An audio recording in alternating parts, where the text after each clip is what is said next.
हम लोग काम करते हैं, हम लोग की काम की अपनी एक गति होती है और हम काम करते जाते हैं। और सबसे बड़ी दिक्कत क्या होती है, जब इंसान काम करता है तो उसे लगता है कि वो कर रहा है तो मतलब वही एक सही आदमी है, वो सत्कर्म के रास्ते पे चल रहा है, इसलिए सब कुछ जीवन में अच्छा ही अच्छा होता जाएगा। हालांकि वो इंसान जो कर रहा है काम, वो करता सारा गलत है। आप इसे ना एक महाभारत की ही घटना से लो।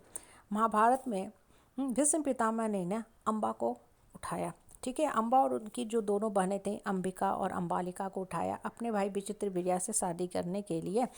और उसके बाद जब अम्बा ने बताया कि भाई मैं किसी और से प्यार करती हूँ, किसी और से शादी करना चाहती हूँ, तो भीष्म पितामह ने ना अम्बा को मान सम्मान से छोड़ दिया। लेकिन जिस इंसान से वो प्यार करती थी, उसने अम्बा को अपनाने से ठुकरा दिया, क्योंकि किसी पराये पुरुष द्वारा अम्बा का हरण हो गया था। अब देखो हुआ क्या कि भीष्म पितामह तो मान के चल रहे थे कि हम बहुत अच्छे हैं, बहुत अच्छा कर्म किए, लेकिन ये गलत कर्म था ना। किसी भी इंसान को उसकी इच्छा के विरुद्ध आप शादी के लिए फोर्स कर रहे हो तो सरासर गलत है। फिर स्वयंवर का कोई मतलब ही नहीं बनता। वो तो फिर बर्बर समाज की मान्यता हो गई कि लड़की को पशु की तरह कहीं भी बांध दो। तो हमारे देखो जिस समाज में हम रहते हैं ना, यही होता है। लोग करते हैं अधर्म और अपने आप को ठप्पा लगा देंगे, टैग दे देंगे कि हम भाई बहुत ही धर्म कर्म करने वाले हैं, हम तो महान हैं। और जब भगवान फल देता है तो क्या कह देते हैं, अरे भगवान आजकल कहाँ है, भगवान तो निष्ठुर हो गया है, भगवान तो पत्थर है, भगवान कहाँ साथ देता है। भाई आप ये देखो पहले कि आप कर्म जो कर रहे थे उसमें कौन सा कर्म अच्छा कर रहे थे। आपने क्या किसी का हरण कर लिया, हाँ किसी का चीर हरण कर लिया और आप कहोगे कि हम अच्छा कर रहे थे। भीष्म पितामह बहुत ही प्रतापी थे, महाबली थे, महारथी थे, सब गुण से भरे हुए थे, लेकिन फिर भी उनके सामने उनके घर की वधू का, एक नारी का इतना घोर अपमान हुआ, चुपचाप बैठे देखते रहे।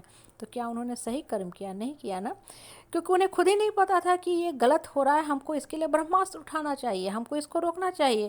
क्योंकि उन्होंने कभी किसी समय एक प्रतिज्ञा कर रखी थी कि हम आजीवन ही गद्दी पे बैठने वाले में अपने पिता की छवि देखेंगे और सेवा करते रहेंगे। सेवा करना चाहिए, लेकिन ये तो पता होना चाहिए कि किसका हम सेवा कर रहे हैं। सेवा हम किसी आतंकवादी का तो नहीं शुरू कर देंगे ना करना।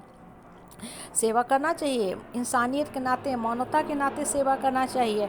आप जिस समाज परिवार में रहते हो वहाँ हम लोग सोशल सर्किट ऑफ रिलेशनशिप से बंधे होते हैं।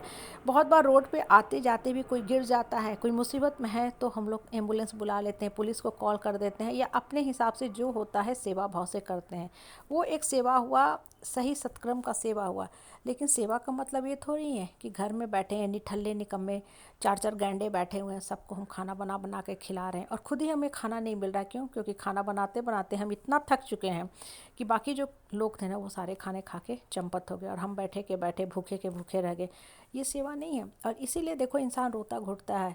इसलिए जब भी कर्म करो ना, ये देख के करो कि मेरा कर्म जो है किस कैटेगरी में जा रहा है। जिस समाज में आप रहते हो ना, बहुत लोग को देखोगे बहुत बड़ी बड़ी बातें करेंगे, ये सोच रहे हैं कि हम पूजा पाठ धर्म कर्म कर रहे हैं, मतलब हम सही रास्ते पे हैं। वो ये भूल जाते कि रावण भी भगवान शंकर का अनन्य अनन्य भक्त था, बहुत ही पूजा पाठ करता था। लेकिन भक्ति करने वाला आदमी क्या ऐसा करेगा कि कितनी सारी औरतों के साथ दुष्कर्म किया उसने, और जब उसके पाप का घड़ा भर गया तो उसने जाके सीता माँ का हरण कर लिया, जो साक्षात आई ही थी जगदम्बा रूप में रावण का अंत करने के लिए। इससे देखो धरती पे ना जब भी अन्याय बढ़ने लगता है ना, बहुत ज़्यादा अन्याय हो जाता है ना, तो भगवान आते ही आते हैं। इसलिए ना कभी भी मन में ना अपने आप को अकेला मत फील करो कि मेरे साथ इतना गलत बर्ताव हो रहा है। भगवान हम कितना बर्दाश्त करें, हम क्यों बर्दाश्त करें, हम अपना जीवन को क्यों नहीं ख़त्म कर दें। बहुत लोगों के मन में ऐसे विचारधारा आते हैं, वो सोचते हैं कि बेकार है जीवन, चलो खा के पी के सो के लटक जाए, जो सरासर सरासर गलत है। एक तो देखो होता क्या है कि अगर असम में आप अपना जीवन लीला ख़त्म करते हो तो बहुत बड़ा पाप है। आपको धरती पे भगवान ने भेजा है आपके बॉडी में आत्मा डाल के काम करने के लिए। आपको जीवन को मीनिंगफुल बनाना है, लाइफ के डेस्टिनी को कवर करना है, अपने काम को करके जाना है। अगर आधा अधूरा काम छोड़ के जाते हो, अपन जीवन लीला अपना ख़त्म करते हो, तो आपको कहीं फिर जगह नहीं मिलने वाली है। मतलब आपको फिर कहाँ जाओगे धरती पे, किस घर में आपको जगह मिलेगी? क्योंकि भगवान ने आपके लिए कोई माँ के पेट में बॉडी तो तैयार कर नहीं रखा है। आपने अनायास ही अपना जीवन ख़त्म कर लिया, तो फिर आप भूत प्रेत बन के हवा में यहाँ वहाँ जंगल जंगल भटकते रहोगे। सिर्फ आपके पास शरीर नहीं है, बॉडी आपके पास नहीं है, लेकिन आत्मा तो है। इसलिए बोलते हैं ना कि भगवान पे अटल विश्वास रखा करो, ऊपर वाला आएगा ही आएगा। जब भी मुसीबत में इंसान बहुत ज़्यादा पड़ता है ना, भगवान किसी न किसी रूप में उसके सामने आ जाता है, सही रास्ते पर रहने पे मदद करके जाता है।